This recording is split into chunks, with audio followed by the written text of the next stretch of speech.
अस्सलाम वालेकुम। अपने कुछ चिकन्स को अलग कर लें। उनकी 1 किलो खुराक के अंदर 1 चम्मच कैनोला ऑयल मिक्स करके ठीक 1 हफ्ते के बाद उन्हीं चिकन्स का दोबारा से वज़न करें तो आपको वाज़ह तौर पे उनका जिस्मानी वज़न बढ़ा हुआ नज़र आता है और पहले की निस्बत इन 4 दिनों के दौरान उन्होंने खुराक भी कम खाई होगी।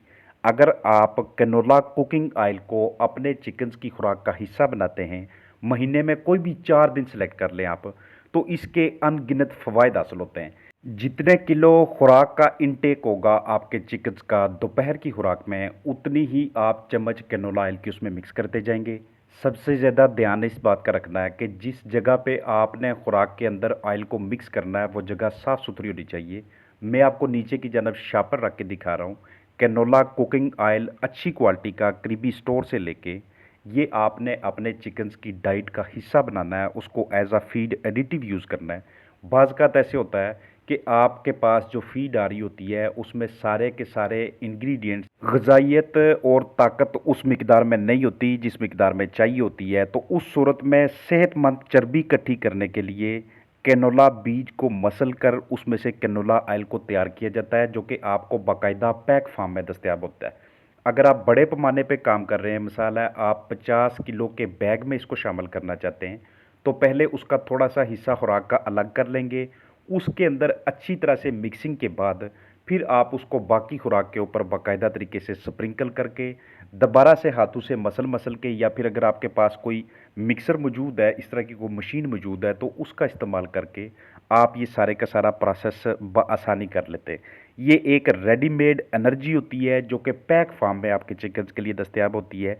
इससे फीड की जो लागत है, फीड की जो खपत है, उसमें वाज़ह तौर पे आपको कमी नज़र आती है। एनर्जी, प्रोटीन और अमाइनो एसिड का बहुत ही अच्छा ज़रिया है ये। फैट, फाइबर और जो जल्दी अमराज होते हैं, जो स्किन प्रॉब्लम्स होती है हमारे चिकन्स की, वो भी आहिस्ता आहिस्ता इससे कम होना शुरू हो जाती हैं। इसके अलावा ये विटामिन्स का, विटामिन के और विटामिन ई का भी एक बेहतरीन ज़रिया होता है। आपने जिस वक़्त इसको फ़ीड के अंदर मिक्स करना है, कोशिश यही कीजिएगा कि आप इसे फ़ीड अपने चिकन्स को डालने से आधा घंटा पहले या पौना घंटा पहले, ये 10 मिनट पहले इसको अच्छी तरह से मिक्स करके रख लें। आप फ़ीड इस्तेमाल कर रहे हैं, चाहे वो घरेलू है, चाहे वो कमर्शियल है, फ़ीड का कोई भी सोर्स है, अगर आपको आपके चिकन्स का वेट गेन नज़र नहीं आ रहा, अगर आप देख रहे हैं कि हमारे चिकन्स इस वक्त सिर्फ 1 महीने के हैं लेकिन ये खुराक बहुत ज़्यादा खा रहे हैं, मेरी मुर्गी अंडे दे रही है, इसको इस वक्त सिर्फ 100 ग्राम या 105 या 110 ग्राम खुराक खानी चाहिए थी, ये 120, 130, 135 ग्राम खुराक खाई जा रही है, ये बहुत ज़्यादा खपत है। तो इसका मतलब ये होता है कि कहीं ना कहीं किसी किस्म की कोई डेफिशिएंसी को कमी ज़रूर है।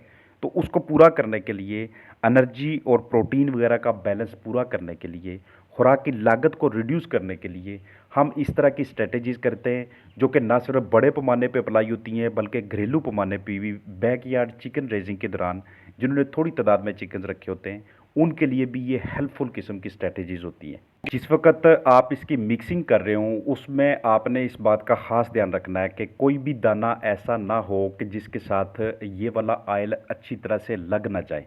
इसके लिए आप हाथों से इस तरीके के साथ बाकायदा तरीके से मसलते हैं। अगर ज़्यादा तादाद में इस्तेमाल कर रहे हैं तो उसकी मुख्तलिफ ढेरियाँ लगा लें। अगर मिसाल है आपके पास 5 बैग है, पाँचों बैग के साथ आप ये काम करना चाहते हैं, तो अलग अलग जगह पे उनके ढेर लगा के, अगर आपके पास 50 kg का एक बैग होता है तो उसका प्रोसीजर ये होता है कि आप उसमें से 5 किलो खुराक को साइड पे निकालते हैं। आपने उसमें मतलूबा मिकदार में कुकिंग ऑयल मिक्स करना है उस 5 किलो खुराक के अंदर। अच्छी तरह से मिक्सिंग के बाद अब उसको बाकी की 45 किलो खुराक के ऊपर बाकायदा तरीके से बखेर के, इस तरह से आप लड़कों को बैठा के या ख़ुद उसकी मिक्सिंग कर रहे होते हैं। क्योंकि जब तक तमाम दानों के साथ ये अच्छी तरह लग नहीं जाता तब तक आपको इससे वो वाला बेनिफिट नहीं हासिल होता जो आप हासिल करना चाहते हैं।